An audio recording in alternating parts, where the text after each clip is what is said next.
Netflix original series stranger things streaming రికార్డులను బద్దలు కొడుతుంది. ఈ ఫిక్షనల్ ఫ్యాంటసీకి ప్రపంచవ్యాప్తంగా కోట్లాది మంది అభిమానులున్నారు. సీజన్ 5 ని 3 భాగాలుగా రిలీజ్ చేసిన విషయం తెలిసిందే.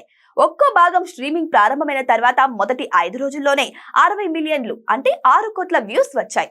అంటే 6 కోట్ల మంది సబ్స్క్రైబర్లు స్ట్రేంజర్ థింగ్స్ సిరీస్ ని చూశారన్నమాట. ఇండియాలో నెట్ఫ్లిక్స్ సబ్స్క్రిప్షన్ 149 నుంచి ప్రారంభమవుతోంది.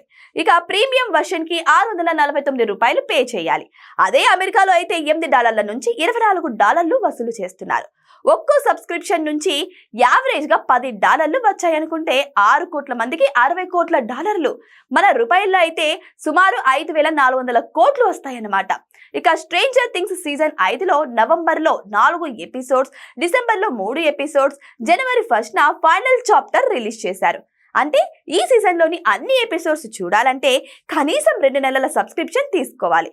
ఈ లెక్కన స్ట్రేంజర్ థింగ్స్ సీజన్ 5 ద్వారా నెట్ఫ్లిక్స్ కి 10,000 కోట్లకు పైగానే ఆదాయం వచ్చినట్టు తెలుస్తోంది. స్ట్రేంజర్ థింగ్స్ చూసిన ప్రేక్షకుల్లో చాలా మంది ఈ ఒక్క సిరీస్ కోసమే నెట్ఫ్లిక్స్ కి డబ్బులు కట్టకపోవచ్చు.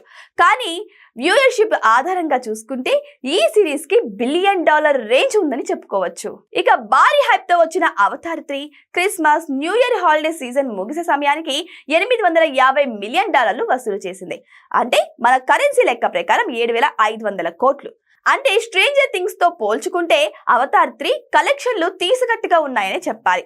ఇక్కడ ఆశ్చర్యకరమైన విషయం ఏంటంటే స్ట్రేంజర్ థింగ్స్ సీజన్ 5 నిర్మాణానికి 2,700 కోట్లు ఖర్చయితే అవతార్ 3 ప్రొడక్షన్ కాస్ట్ 3,500 కోట్లు.